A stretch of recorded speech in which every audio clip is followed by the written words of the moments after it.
Bom, estou gravando essa aula, tá? Depois eu passo para vocês. Quem quiser passar para outras pessoas também, fica à vontade. Aí a gente vai estar estudando junto esses dois capítulos de hoje, tá? Então vamos lá. Primeiro capítulo que a gente vai ver, que é o capítulo 9, a gente vai trabalhar um assunto que, de certa maneira, era para ser simples e que todo mundo já ouviu falar, que é a questão de quem é Cristo, né? Então a gente vai ver quem é Cristo e depois a gente vai ver a obra de Cristo, que é a expiação, né? Então por isso que eu falei para vocês, primeiro a gente vai ver um ponto importante da questão de Cristo e depois a gente vai ver um pouquinho sobre a obra de Cristo. Mas antes vamos fazer uma oração e vamos estar pedindo para o Espírito Santo falar com a gente nessa aulinha de hoje. Senhor Deus, muito obrigado, Pai. Obrigado pela oportunidade que a gente tem, mesmo distantes, um em cada casa, Deus, ou no trabalho, ou na escola, Deus, a gente agradece pela Tua presença, através mesmo dessa videoconferência. E eu agradeço a Ti pela fome, pela sede desses jovens, Senhor, que querem conhecer mais da Tua palavra, que querem conhecer mais de conceitos importantes para a vida cristã. E eu peço, Deus, que o Senhor venha nos abençoar nesse momento, o Senhor venha nos Ops. guiar com a Bom, Tua mão, que o Senhor venha nos com o Teu Espírito Santo. Pai, usa essa aula para nos ajudar a compreender e a explicar melhor, a verbalizar a nossa fé no Senhor Jesus. Colocamos essas palavras nas tuas mãos e oramos agradecidos em nome do Senhor Jesus. Amém. Muito bem, pessoal, vamos lá. Então, a gente vai tentar responder essa pergunta: quem é Cristo, né? E muito na questão da pessoa de Jesus em relação à humanidade e em relação à divindade. Então, o livro ele começa dizendo o seguinte, eu acho muito importante a gente começar com essa parte. Ele diz assim: na pessoa de Jesus, Deus entrou fisicamente no nosso mundo, num Deus infinito veio a viver no mundo finito. Aquele que conhecia exatamente como as coisas deveriam ser, chegou a lugar onde as coisas obviamente não eram. Em Jesus, Deus e o homem tornaram-se uma pessoa, um ser diferente de qualquer outro que o mundo já viu e jamais verá. Jesus Cristo era e para sempre será totalmente Deus, totalmente homem, numa só pessoa, e essa pessoa mudou o curso da história para sempre. Então o livro ele começa com esse ponto, né? Ele começa com esse texto que vai trazer para a gente essa ideia de que esse Jesus fez muita diferença na história da humanidade. Ele fez muita diferença para o curso da vida aqui na Terra, né? Então, assim, são duas coisas. Nesse capítulo 9, a gente só vai ver basicamente duas coisas. A gente vai ver Jesus plenamente homem e Jesus plenamente Deus. Então, assim, isso vai trazer para a gente, mais uma vez, aquela questão que eu falei quando a gente estudou a Trindade.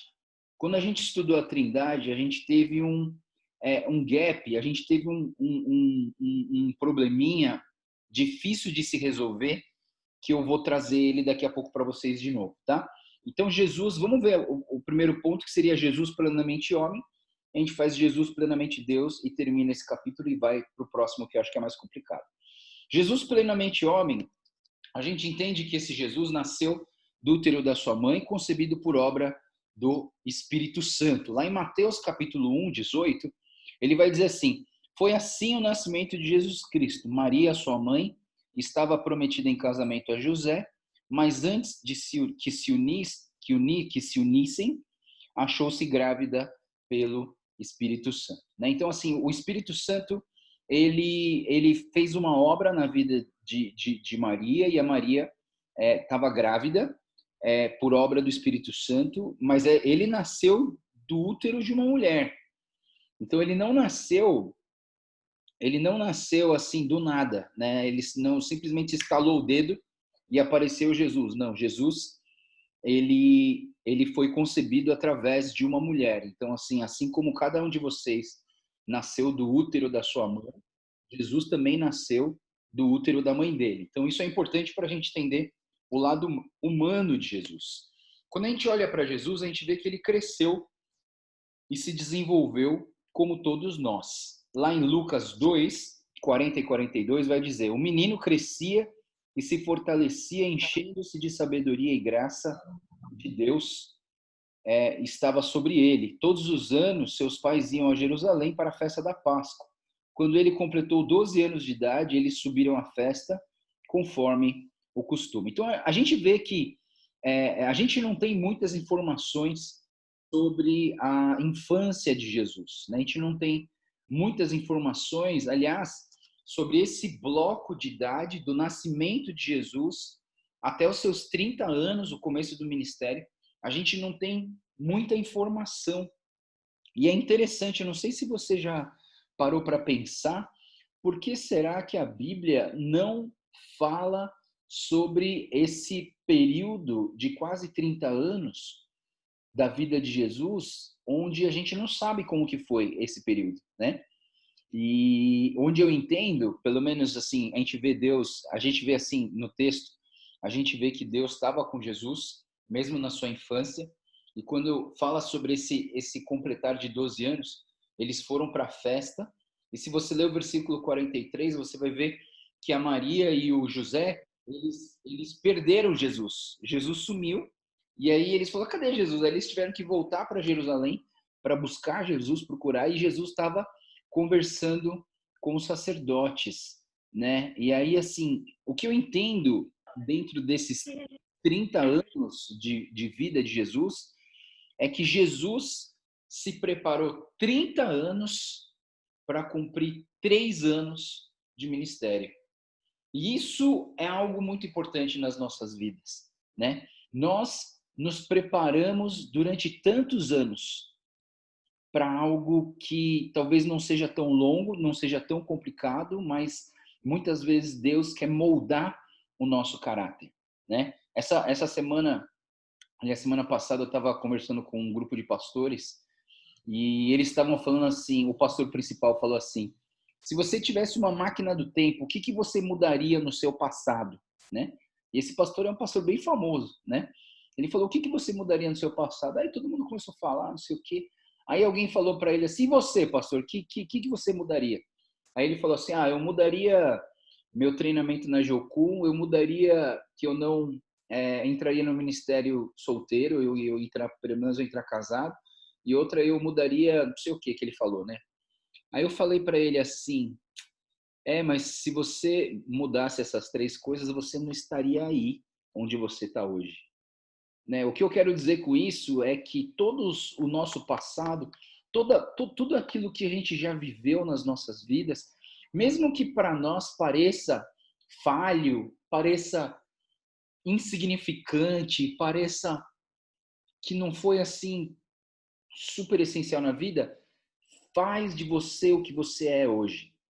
Jesus Cristo cresceu, a infância de Jesus não foi muito relatada, mas toda a infância de Jesus gerou e trouxe Jesus para esse momento onde ele ia servir. E a gente olhando para a humanidade de Jesus, olhando para a humanidade de Jesus, a gente vê várias características que Jesus se cansava como nós. Lembra da história da mulher samaritana?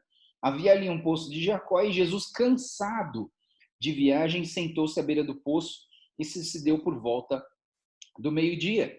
Não é interessante que quando você olha para Isaías 40, por exemplo, Isaías 40, versículo 28, 29, ele vai dizer assim: meu Deus é o Deus eterno, Criador dos céus e da terra. Ele não se cansa e não fica exausto. Porque ele é Deus. Ele não vai ficar exausto, ele não vai ficar cansado. Mas Jesus aqui, nesse momento, ele estava cansado. Em um momento lá na cruz, Jesus teve sede, né? João 19, 28 diz: mais tarde, sabendo então que tudo estava concluído para que a escritura se cumprisse, Jesus disse: tenho sede. É o lado humano de Jesus. É o lado humano de Jesus. A gente olha para Jesus, a gente tem que entender que ele era 100% humano. E Jesus, quando ele ressuscitou em um corpo humano.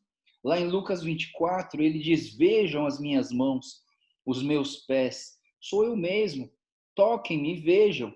Um espírito não tem carne nem ossos, como vocês estão vendo que eu tenho. Tendo dito isso, mostrou-lhes as mãos e os pés.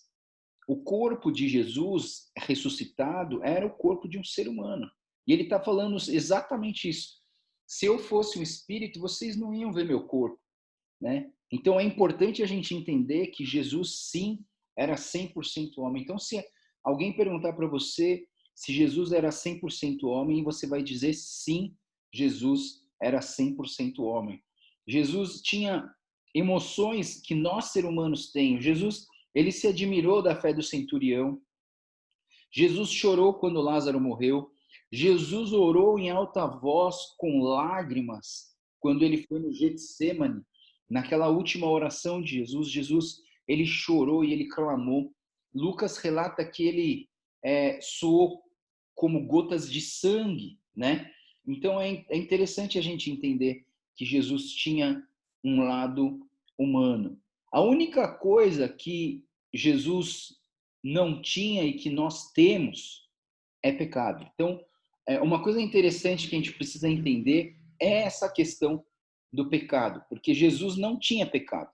Então, em 1 Pedro 2, 22 e 23, vai dizer assim: ele não cometeu pecado algum e nenhum engano foi encontrado na sua boca. Quando insultado, não revidava. Quando sofria, não fazia ameaças, mas entregava-se àquele que julga com justiça. Então, a única coisa que Jesus não tem, que nós da nossa humanidade, é o pecado. E isso é muito importante para a gente entender algumas coisas. Você já viu algumas expressões quando a gente diz assim: ah, você precisa ser parecido com Jesus, você precisa ser igual a Jesus, você precisa ser uma cópia de Jesus, né? E eu penso comigo mesmo: sim, eu preciso ser mais próximo da aparência e das atitudes de Jesus, mas eu não vou conseguir ser igual a Jesus em tudo. Por quê? Porque Jesus não precisava se arrepender dos seus pecados, não é verdade? E isso é uma coisa que eu tenho que fazer todos os dias. Por causa da nossa humanidade caída, nós nascemos com esse pecado em nós e nós temos que pedir perdão pelos nossos pecados. Mas Jesus nasceu e ele não tinha pecado, né? Então, assim, é interessante essa questão de que Jesus, ele não tinha do que se arrepender de pecados, porque ele não tinha pecado na vida dele. E uma outra coisa que é talvez a coisa mais importante da humanidade de Jesus que nós precisamos entender é a questão da obediência de Jesus. Nós precisamos entender uma coisa muito importante, pessoal. Jesus, ele poderia escolher em pecar? Poderia. Ele poderia escolher em pecar, mas ele escolheu obedecer a Deus em todas as coisas. Então, quer dizer, de certa maneira, essa humanidade de Jesus, ela estava, ele corria o risco de pecar, porque ele tinha o lado humano nele. Mas Jesus escolheu não pecar por causa da sua obediência.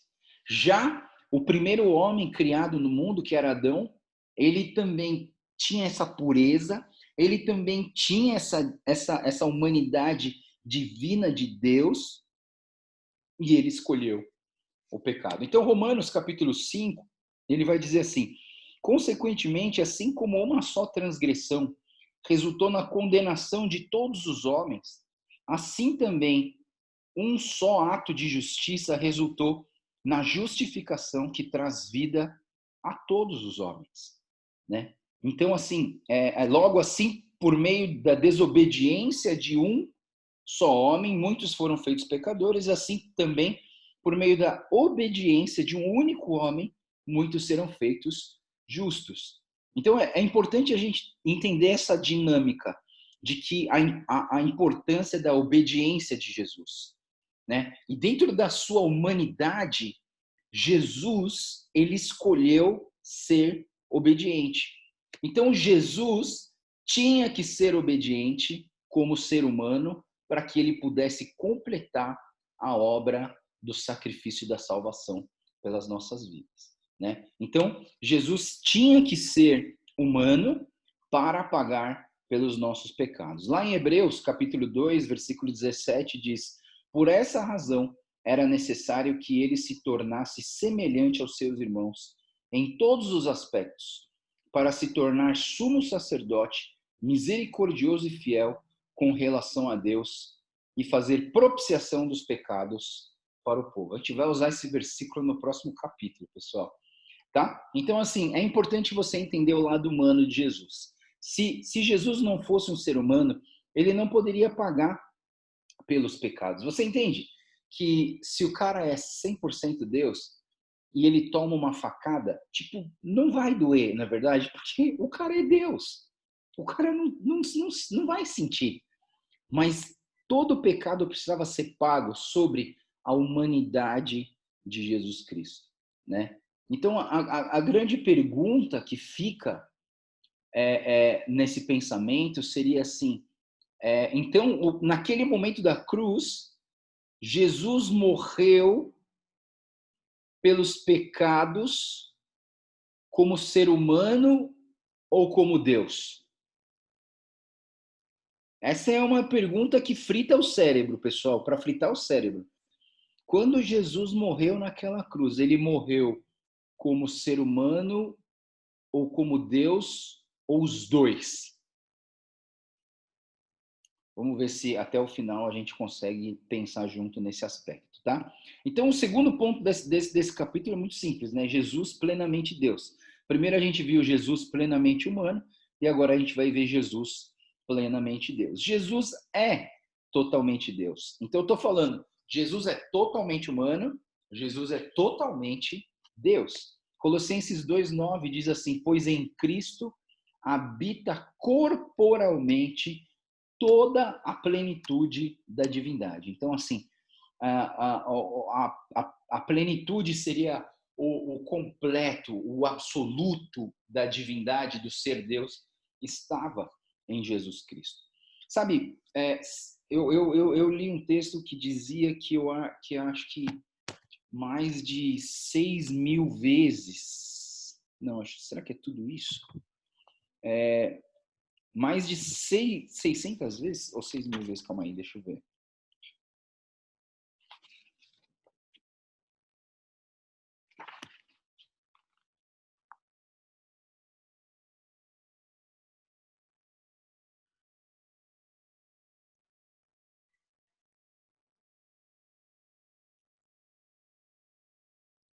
Mais de 6.000 vezes na tradução grega, Jesus é chamado de o Senhor, né? E por que de onde vem essa expressão o Senhor? Né? Ela vem do Velho Testamento, quando fala que Deus é o Senhor. Vou fazer uma pergunta para vocês, né? Para você pensar. Não precisa responder agora, mas para você pensar. Jesus veio aqui no mundo primeiro para ser Salvador ou primeiro para ser Senhor? Jesus veio aqui no mundo primeiro para ser Salvador ou primeiro para ser Senhor? Essa é uma pergunta que eu deixo para vocês. Vamos ver se eu lembro de responder até o final. Mas vamos lá. Quando você fala desse Senhor, né, Lucas 2,11 diz, hoje na cidade de Davi, lhes nasceu o Salvador, que é Cristo, o Senhor. Essa expressão, o Senhor, no Velho Testamento inteiro, e todas as vezes que ele é usado na Bíblia, ele é usado para definir quem é o nosso Deus. Então, mais uma vez, a gente entende que esse Jesus Cristo, ele era 100% Deus. Lá em Apocalipse fala de Jesus também, que ele era Deus, no Apocalipse 22:13, Eu sou o alfa, o ômega, o primeiro, o último, o princípio e o fim, né? Eu gosto muito daquela música Tu és santo, né? Que ele fala, eu gosto daquela parte que fala: Tu és o Senhor, o Rei dos Reis, Todo-Poderoso, Senhor das leis, Deus Emanuel, o grande eu sou, Príncipe da paz que ressuscitou, venceu na cruz, dando salvação, trazendo vida, paz e libertação. E quando a gente olha para essa música, né, essa música ela é uma adoração. Eu gosto muito dessa música porque ela é uma adoração, porque ela vai declarando quem é Jesus. Quem é Jesus? É o alfa, o ômega, o princípio, o fim, Salvador, Messias, tu és tudo para mim, né? Então assim, esse é Deus. Jesus, ele era 100% Deus. Então, Jesus, sendo plenamente homem e plenamente Deus. Então, por isso que o texto que a gente começou lendo, o parágrafo que a gente começou lendo hoje, ele diz assim: Jesus Cristo era e para sempre será totalmente Deus e totalmente homem numa só pessoa, e essa pessoa mudou o curso da história para sempre. Amém. Né? Então, esse é o capítulo 9. Só tentando responder a questão do Senhor e Salvador, eu aprendi, pelo menos na minha escola dominical, que Jesus veio primeiro para ser Senhor. Por que Senhor? Porque se ele não fosse o Senhor, ele não conseguiria ser o Salvador, né? Então, e quando você pensa nessa dinâmica, né, você quer o Jesus Senhor ou você quer o Jesus Salvador, né? E todo mundo quer o Jesus Salvador. Por quê? Porque o Jesus Salvador é um presente. Pô, o cara veio dar uma salvação para mim, é o que você quer? Quer ser salvo? Ah, eu quero. Pô, obrigado, eu quero. Só que quando você fala assim, você quer que Jesus seja o seu Senhor? Como? Que Jesus seja o dono da sua vida, que Jesus seja aquele que controla a sua vida, que Jesus seja aquele que manda na sua vida, que você...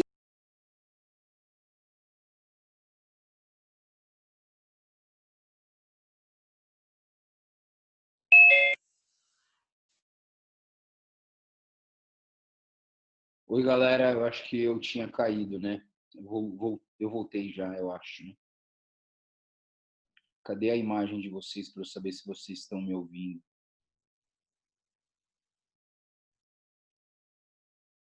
Tá me ouvindo, Henrique? Ele caiu? Eu tinha caído, né? Então, voltou. Beleza. Então, vamos deixar claro, Jesus ele veio primeiro para ser Senhor e depois ele veio para ser Salvador. E ser Salvador, todo mundo quer, porque Jesus Salvador é um presente que ele vai dar para a gente, é a salvação. Mas Jesus Senhor implica em outras coisas. Jesus Senhor implica em que ele vai ser o dono das nossas vidas, implica em que ele vai ser o Senhor, o que vai dar direção nas nossas vidas. Nós temos que obedecer a ele, nós temos que sacrificar por ele, nós temos que dar a nossa vida por ele. Então, todo mundo quer que Jesus seja Senhor, que seja Salvador, mas as pessoas não querem que ele seja o Salvador, ou Senhor, né? Porque ser Senhor implica em muitas coisas e a gente vai sofrer muito por causa disso, tá? Vamos agora passar para o capítulo 10. Calma aí. Vamos passar para o capítulo 10 agora e a gente vai falar sobre uma coisa muito legal que eu gosto pra caramba, que é a expiação. A expiação, então... Opa, não é esse.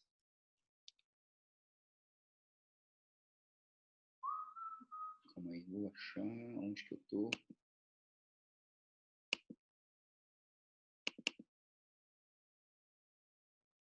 Ué.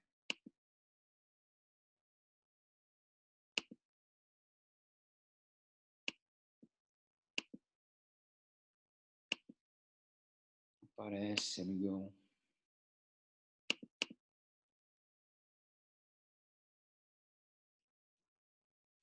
Onde você tá?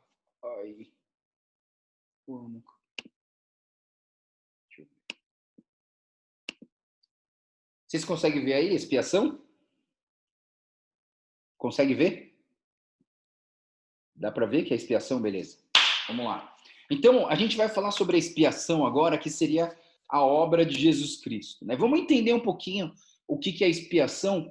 A expiação tem a ver com uma outra palavra muito esquisita chamada propiciação. Propiciação. Então, lá em Levíticos, capítulo 16, vai dizer assim: receberá da comunidade de Israel 2 bodes, como oferta pelo pecado, um como oferta pelo pecado e um carneiro como holocausto. Arão sacrificará um novilho como oferta pelo seu próprio pecado, para fazer propiciação por si mesmo e por sua família. E depois pegará os 2 bodes, apresentará ao Senhor à entrada da tenda do encontro, tirará sortes quanto aos 2 bodes, um para o Senhor e outro para Azazel. Arão trará o bode cuja sorte caiu para o Senhor e o sacrificará como oferta pelo pecado. Então, esse novilho que foi oferecido como oferta pelo próprio pecado é o que eles chamam de propiciação. Aí no versículo 21, ele vai dizer assim: então colocará as 2 mãos sobre a cabeça do bode vivo e confessará todas as iniquidades e rebeliões dos israelitas, todos os seus pecados, e os porá sobre a cabeça do bode.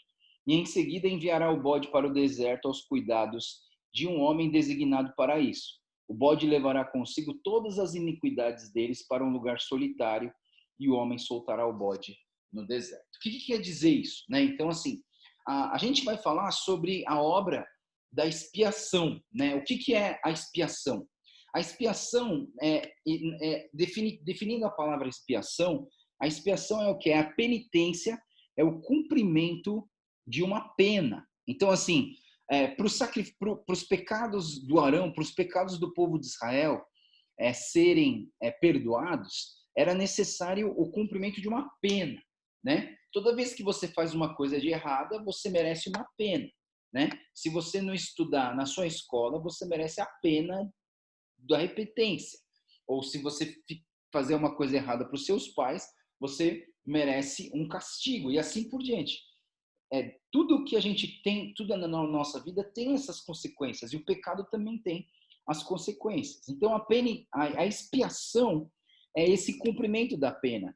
É a obra que Jesus fez em sua vida e morte para obter a nossa salvação. Então, toda a vida de Jesus e a morte de Jesus foi a obra da expiação para a nossa salvação. Então, quando a gente olha mais uma vez lá para Mateus 1:21, ele vai dizer: ela dará à luz a um filho, e você deverá dar-lhe o nome de Jesus, porque ele salvará o seu povo dos pecados. Então, a grande obra de Jesus era a salvação das nossas vidas, mas também que ele, como Deus, ia ser o Senhor das nossas vidas. Mas é importante a gente olhar para esse ponto, que a expiação é essa obra que Jesus fez em vida e morte, para que todos nós, pudéssemos obter a salvação em Cristo Jesus. Então, a causa, precisa entender isso, a causa da expiação. Romanos capítulo 3, 25 e 26 diz assim: Deus o ofereceu como sacrifício para a propiciação mediante a fé, pelo seu sangue, demonstrando a sua justiça. Em sua tolerância havia deixado impunes os pecados anteriormente cometidos, mas no presente demonstrou a sua justiça a fim de ser justo e justificador daquele que tem fé em Jesus Cristo. Então, assim, por conta dos nossos pecados, nós merecíamos a morte. Mas Deus ofereceu como sacrifício de propiciação para pagar pelos nossos pecados mediante a fé, mediante o derramamento do sangue de Jesus. Então, por que precisou da expiação? Porque eu e você temos pecado nas nossas vidas, somos culpados desses pecados, e por isso Deus teve que enviar Jesus Cristo morreu e se sacrificou por nós. Mas tudo que ele fez em vida também fala da expiação dele por nós. Então, olhando para essa palavra propiciação, a gente tem que entender um lugar que é chamado de propiciatório. O propiciatório é o lugar onde era possível apaziguar ou aplacar a ira de Deus. Então, onde era o propiciatório? Lembra que quando você tem a Arca da Aliança, né? Quando você olha para a arca é um baú de ouro, e em cima desse baú de ouro tem dois anjos, e as asas dos anjos são voltadas para dentro. E esse lugar, no meio dessa tábua, da tampa da arca, é o que se chama de propiciatório. Era o lugar onde se apaziguava a ira de Deus. Então, assim, vamos dizer assim que era o lugar onde se pagava o preço pelo pecado de todos nós, né? Então, o sacerdote, ele tinha que fazer isso, ele tinha que sacrificar, ter o derramamento do sangue para que essas pessoas pudessem ser perdoadas dos seus pecados. 1 João, capítulo 2, 1 e 2, ele diz: meus filhinhos, escrevo-lhes essas coisas para que vocês não pequem. Se, porém, alguém pecar, temos um intercessor junto ao Pai, Jesus Cristo, o justo. Ele é a propiciação pelos nossos pecados. Não somente pelos nossos, mas também pelos pecados de todo mundo, né? Então, assim, por isso que a gente precisa entender essa propiciação. Voltando mais uma vez lá para Levíticos, a gente começou falando de Levíticos.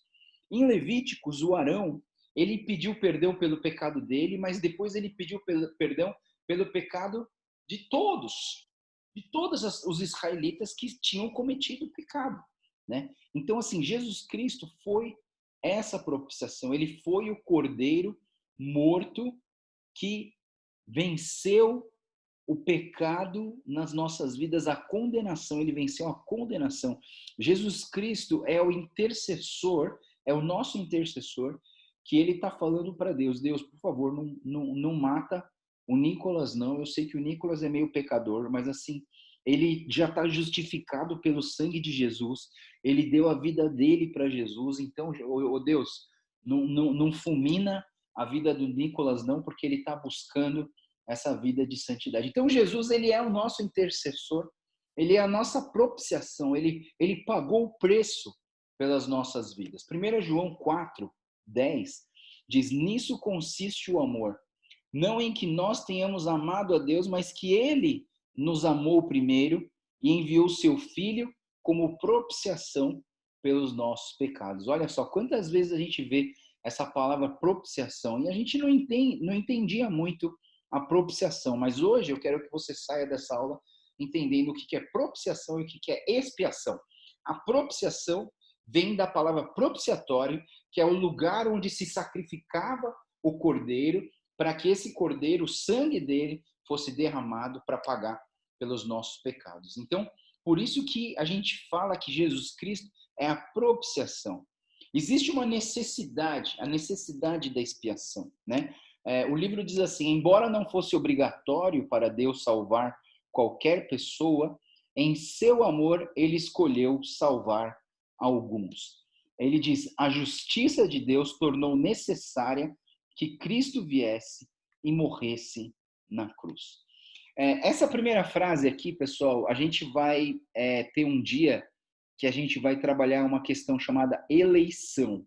A eleição. E a eleição é algo que, principalmente para os presbiterianos, é algo importante da gente entender, né? Eu sou de uma igreja arminiana, mas assim, eu estudei muito sobre a teologia calvinista, que é os presbiterianos. Quem é da igreja presbiteriana Formosa, de não sei da onde, tudo, a igreja presbiteriana, ela tem esse lado muito forte nessa questão da eleição.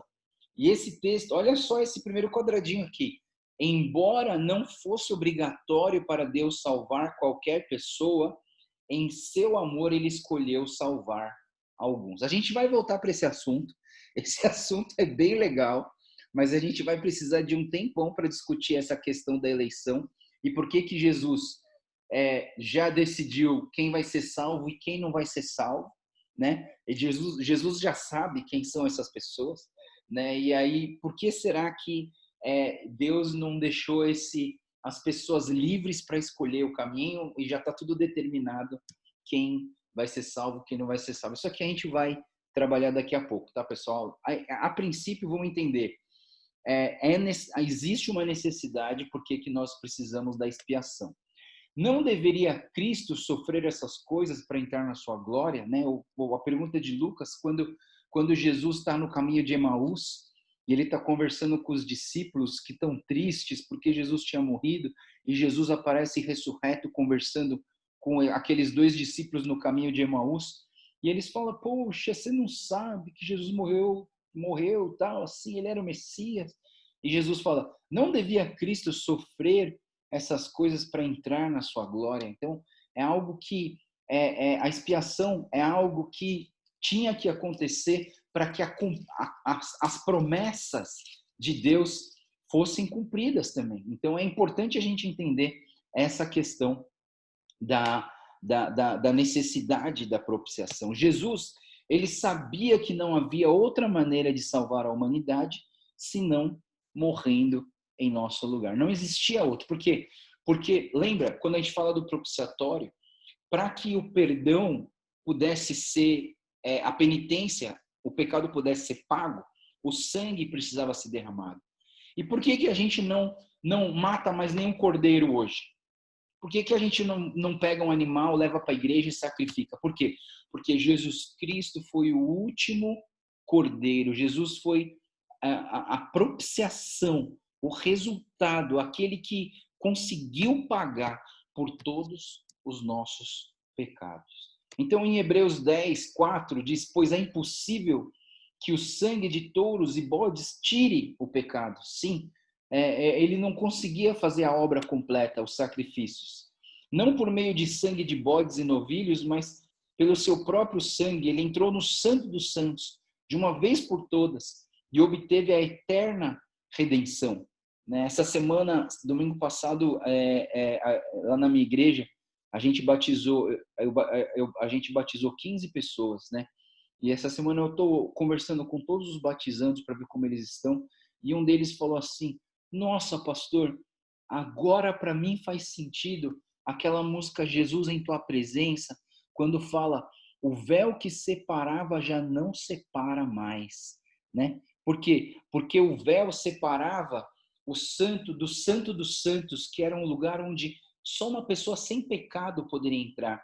Mas no momento em que Jesus morreu, aquele véu foi rasgado e aí o Santo dos Santos ficou aberto para que todos nós pudéssemos entrar na presença de Deus. Por que a gente pode entrar na presença de Deus? Porque Jesus derramou o próprio sangue dele por nós. Hebreus 9, 26 vai dizer, mas agora ele apareceu uma vez por todas no fim dos tempos para aniquilar o pecado mediante o sacrifício de si mesmo. Então, é importante a gente entender essa questão da necessidade, como era necessário. O sangue de touros e de bodes não ia tirar o pecado do mundo, mas Jesus derramou o sangue dele e só o sangue dele pôde trazer para nós a expiação do nosso pecado. Qual que é a natureza? O livro vai trazer para a gente também qual que é a natureza da expiação. Somente entender a morte e uma morte sacrificial de Cristo seria um livramento parcial. Né? O Wayne Grudem, ele traz essa questão. Se você entender só a morte sacrificial de Jesus Cristo, você vai entender um livramento parcial. Falta-nos, então, viver uma vida de obediência a Deus. Né? Então, assim, se você entender a expiação só pela morte de Cristo, pumba, Jesus morreu, acabou, não preciso de mais nada na vida, posso fazer o que eu quiser, posso voltar a fazer todas as minhas... Não, mas a vida de Jesus fala sobre a expiação. É importante a gente olhar para a vida de Jesus. Ele viveu em obediência, porque Cristo precisou viver uma vida de obediência para mostrar e valer a completa redenção. Então, a redenção é a obra completa. A expiação é aquela parte que paga a penitência, paga o castigo, o preço do pecado. Jesus não só teve que morrer pelos nossos pecados, mas ele teve que viver a vida inteira dele em obediência para mostrar para a gente essa natureza da expiação. Logo, assim como por meio da desobediência de um só homem, Adão, muitos foram feitos pecadores, assim também por meio da obediência de um único homem, muitos serão feitos justos. Então, a gente precisa entender essa questão de que Jesus, sendo 100% homem, no capítulo passado, ele escolheu viver em obediência, e essa vida em obediência traz para a gente uma expiação completa. É o entender do viver em santidade. É viver, buscar uma vida longe e afastada e sem o pecado nas nossas vidas. E isso é muito importante para a gente entender. Paulo, o livro diz assim, né?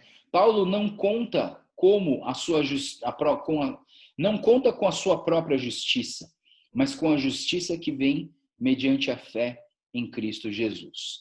Não tendo, Filipenses 3:9 diz, não tendo a minha própria justiça que procede da lei, mas que vem mediante a fé em Cristo Jesus, a justiça que procede de Deus se baseia na fé.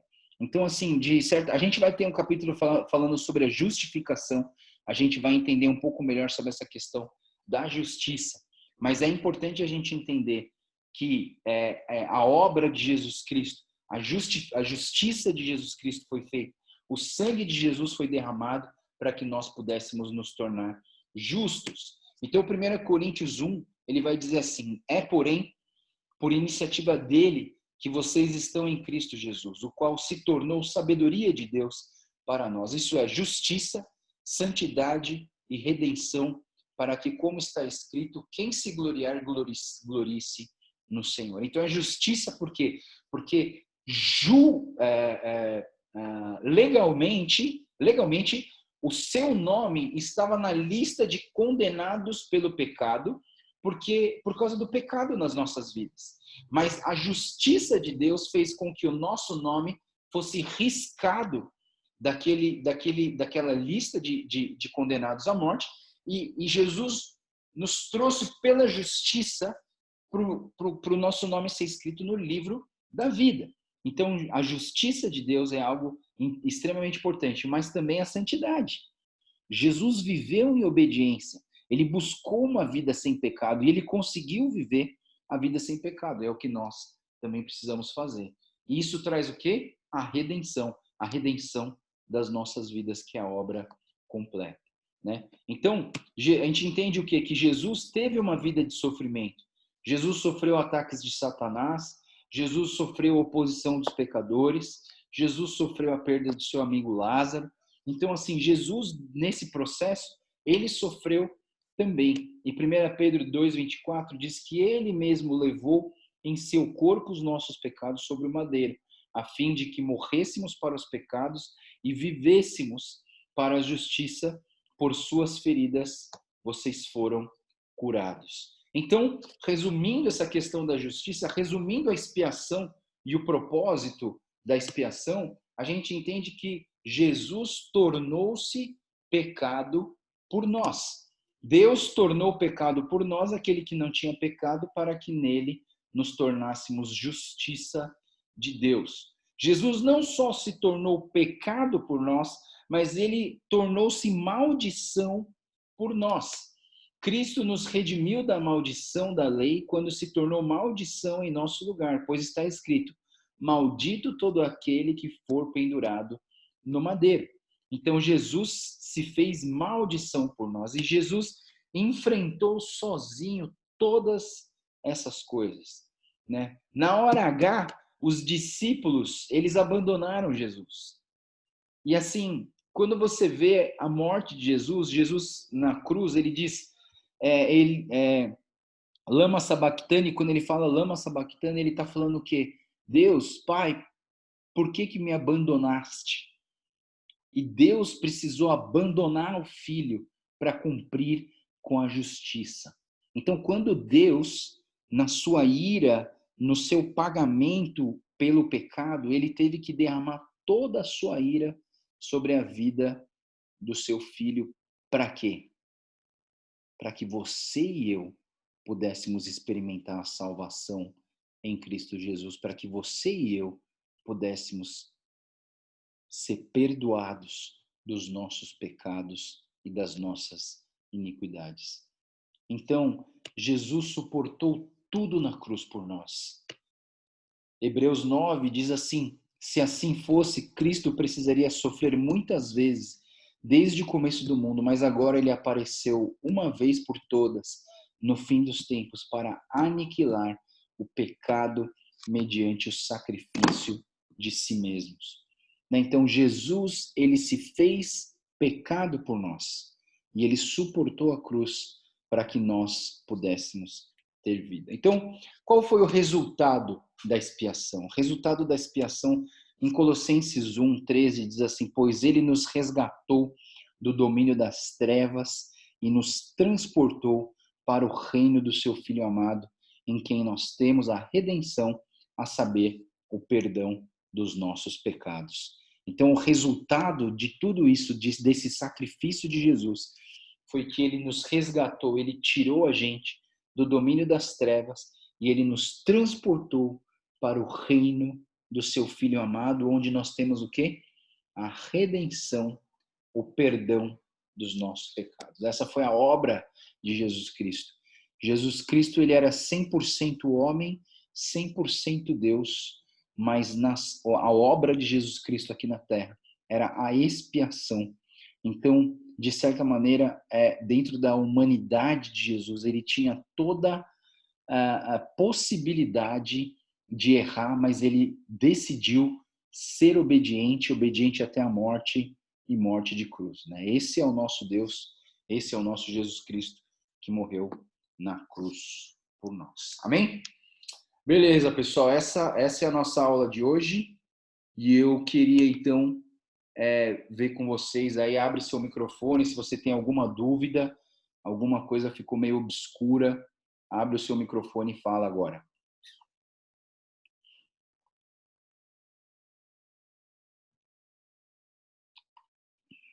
Alguém tem alguma dúvida?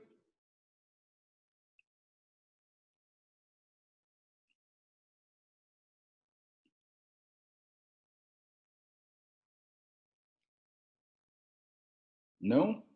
Tem um chat do Nicolas aqui. Se Deus não se cansa, por que ele descansou no sétimo dia? Deus não estava cansado, brother. Deus sabia que na obra da criação, ele fez todas as coisas para que a gente aprendesse como trabalhar, como viver a nossa vida. Deus, ele trabalhou os 7 dias, assim, ele descansou no sétimo dia para que o sétimo dia fosse uma, não sei se eu posso dizer uma obrigação, mas um mandamento de descansar, né? O descanso de Deus não era tanto porque não era porque ele estava cansado, mas o descanso de Deus é para você entender que você também precisa descansar, né? Então eu acredito assim, para mim Deus criou o mundo em 6 dias ou em 7? Muitos falam Deus criou o mundo em 6 dias. Eu não acho. Eu acho que Deus criou o mundo em 7 dias e o sétimo dia faz parte da criação, porque Deus queria ensinar para todos nós que descansar é um mandamento de Deus nas nossas vidas, né? Por isso que você não deveria estudar todos os dias, né? Agora, muita gente faz o contrário, né? Não estuda 7 dias, 6 dias e estuda só um dia, né? Aí não pode, né? Então tem que obedecer a Jesus Cristo, né? Então é isso, né? Mas assim, talvez por isso que os adventistas, por exemplo, né? A igreja adventista, eles guardam sábado, né? Então, das 6 da tarde da sexta até às 6 da tarde do sábado, eles não trabalham. Os judeus também, para guardar o sábado, eles não trabalham da sexta-feira às 6 horas até sábado às 6 da tarde para eles descansarem, né? É uma forma um pouco legalista de ver essa coisa. Eu acho que hoje a gente não precisa ser tão determinista nesse ponto, mas você precisa descansar, né? Você precisa ter um tempo de descanso também, tá? Mais alguma dúvida, pessoal?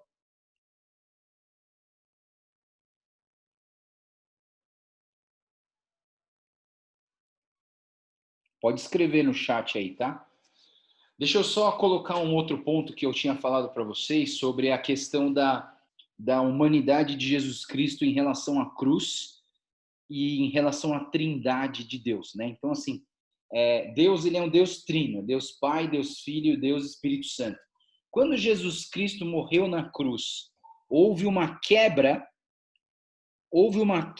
nessa trindade, só ficou dois, ou não houve uma quebra, porque Deus é imutável e não pode mudar, e continuou os três, né? Nesse sentido, assim, é um pouco complicado. Eu achava que Jesus Cristo, ele tinha, por um breve lapso de tempo, ele perdeu a sua capacidade de ser trino, e ele voltou logo depois, quando ele ressuscitou. Desculpa, pessoal, caí de novo, né? Então, assim, só voltando, só fechando esse ponto, eu acho que a aula de hoje, que seria a deidade, o 100% homem, 100% Deus, resolve essa questão do lapso de quebra da Trindade. Por quê? Porque Jesus Cristo, ele não quebrou a Trindade na questão divina, mas ele quebrou, foi um lapso do relacionamento com Deus na questão humana, não na questão divina.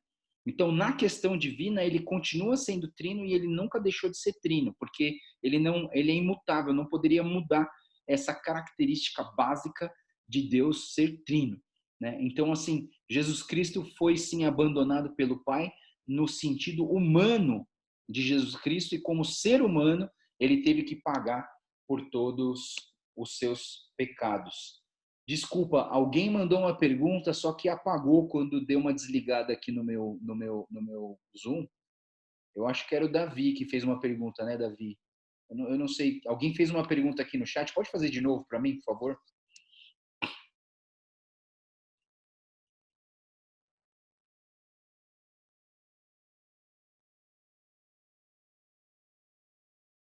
Você podia falar um pouco sobre as diferenças das igrejas, tipo de presbiteriana e outras? É que eu não conheço muito bem isso. Realmente, pessoal, eu acho que a gente podia pegar um dia desse grupo aqui e eu dar uma aula para vocês sobre as denominações e as igrejas, né? As igrejas batistas, metodistas, Assembleia de Deus, presbiteriana, o que não está dentro do grupo dos evangélicos, né? Os adventistas, testemunho de Jeová, os mormons, né? Então vamos fazer o seguinte: semana que vem vamos falar sobre essas igrejas, porque agora não vou conseguir falar isso em 5 minutos. Semana que vem eu vou falar para vocês, vamos separar uma aula só para falar mal das igrejas, brincadeira. É, vamos separar uma aula, a aula da semana que vem, só para a gente falar sobre calvinismo, arminianismo, igreja presbiteriana, batista, metodista, Assembleia de Deus, Exército da Salvação, qual a diferença entre a igreja evangélica e a igreja católica. Vamos pegar a aula da semana que vem e vamos falar sobre as igrejas, pode ser? Aí semana que vem a gente trabalha esse assunto que é bem legal e eu acho que vai ajudar bastante vocês a entenderem esse complexo de igreja, de espiritualidade conservadora, espiritualidade pentecostal, espiritualidade profética, tanta coisa que precisa entender, né? Eu vou tentar colocar isso no slide para tentar deixar isso um pouco mais claro para vocês. Beleza, Davi? Então, semana que vem, a gente faz essa aula e a gente trabalha mais essa questão. Mas o Henrique está falando uma coisa legal aqui. Você entende que Jesus, sendo 100% Deus e 100% homem, se limitou quanto às características de onisciência, onipotência e onipresença? Exemplo, quando ele fala que viu Natanael debaixo da árvore, ele sabia mesmo ou foi o Espírito Santo que velou a Jesus? Então, eu acho que, sendo Jesus 100% de Deus, ele tinha essa conexão com o Espírito Santo, com Deus, e ele, como Deus, ele conseguiu ver Natanael lá. Eu não sei se você lembra, tem alguns textos que Jesus, ele está fazendo alguma coisa, mas ele fala assim, mas Jesus viu que os fariseus arrazoavam em suas mentes, que não sei o que, sabe? Então, Jesus estava lendo a mente dos caras antes mesmo dos caras falarem ou dele conseguir audivelmente ouvir aqueles caras, né? Então, a onipotência a gente entende pelas curas, né? Porque Jesus ele controlava o clima, as tempestades. Talvez a única coisa que não teve uma manifestação assim muito real foi a questão da onipresença, porque Jesus Cristo era finito. Ele era um Deus infinito dentro de um corpo finito. E dentro dessa finitude do corpo, ele não podia perambular, estar em todos os lugares ao mesmo tempo, por causa do lado humano de Jesus, né? Mas assim, mesmo ele ressurreto, a gente vê que Jesus atravessava as paredes, né? Que estava tudo trancado e Jesus entrou lá dentro deles, né? Então eu entendo assim, não sei se te ajudei, né, nessa questão, mas eu acho que foi uma questão bem legal mesmo. Mais alguma dúvida, pessoal? Não? Miguel, você está com uma dúvida e não quer falar, né, brother? Você sempre tem dúvida. Tá bom, então vamos orar e vamos terminar então, né? E vamos, semana que vem então, vamos ter uma aula de eclesiologia. Vamos trabalhar, vamos falar sobre as igrejas, vamos falar sobre as espiritualidades, da onde veio as igrejas, diferença de igreja evangélica e igreja católica, o que é seita, o que não é seita, por que é universal, não anda com a gente, né? Vamos fazer isso semana que vem e a gente dá uma trabalhada nesse assunto, beleza? Vamos orar e terminar? Senhor Deus, muito obrigado pela aula de hoje, obrigado por esses dois capítulos, o 9 e o 10, e obrigado, Deus, principalmente porque o Senhor morreu numa cruz por nós, porque o Senhor olhou para a nossa humanidade caída e decidiu ser obediente até a morte, e o Senhor decidiu ser aquele cordeiro que é imolado em cima do propiciatório, tornando-se propiciação pelos nossos pecados. Deus, obrigado, Pai, porque o Senhor nos perdoa. Obrigado, Pai, porque mesmo na nossa humanidade falha, no nosso sentimento de raiva, de orgulho, de vingança, a gente tem um Deus que se preocupa conosco e que enviou seu próprio Filho a morrer numa cruz por nós, lavando os nossos pecados, rasgando o véu do Santo dos Santos, para que nós pudéssemos entrar na Tua presença, Deus. Obrigado, Pai, por ter morrido na cruz por nós, por ter sido a nossa expiação, por ter sido o preço pago para a liberdade e para a vida eterna que nós temos em Ti. Te agradecemos, Deus, por essa aula, te agradecemos por poder falar e entender um pouco melhor sobre o seu sacrifício na cruz por nós, Pai. Te agradecemos, eu peço a Tua bênção sobre a vida de cada um que está assistindo a essa aula e peço a Tua bênção, a Tua proteção, a Tua direção na vida de todos, Pai. Te agradecemos e oramos tudo isso em nome do Senhor Jesus. Amém. Obrigado, pessoal. A gente se vê, então, semana que vem e a gente vai falar mais sobre a questão da igreja na semana que vem. Vou pular o capítulo 11 para a gente fazer o capítulo 11 depois e a gente vai fazer uma aula especial na semana que vem, beleza? Deus abençoe, pessoal. Bom descanso. Boa sexta-feira para vocês. Bom final de semana. Deus abençoe. Tchau, tchau.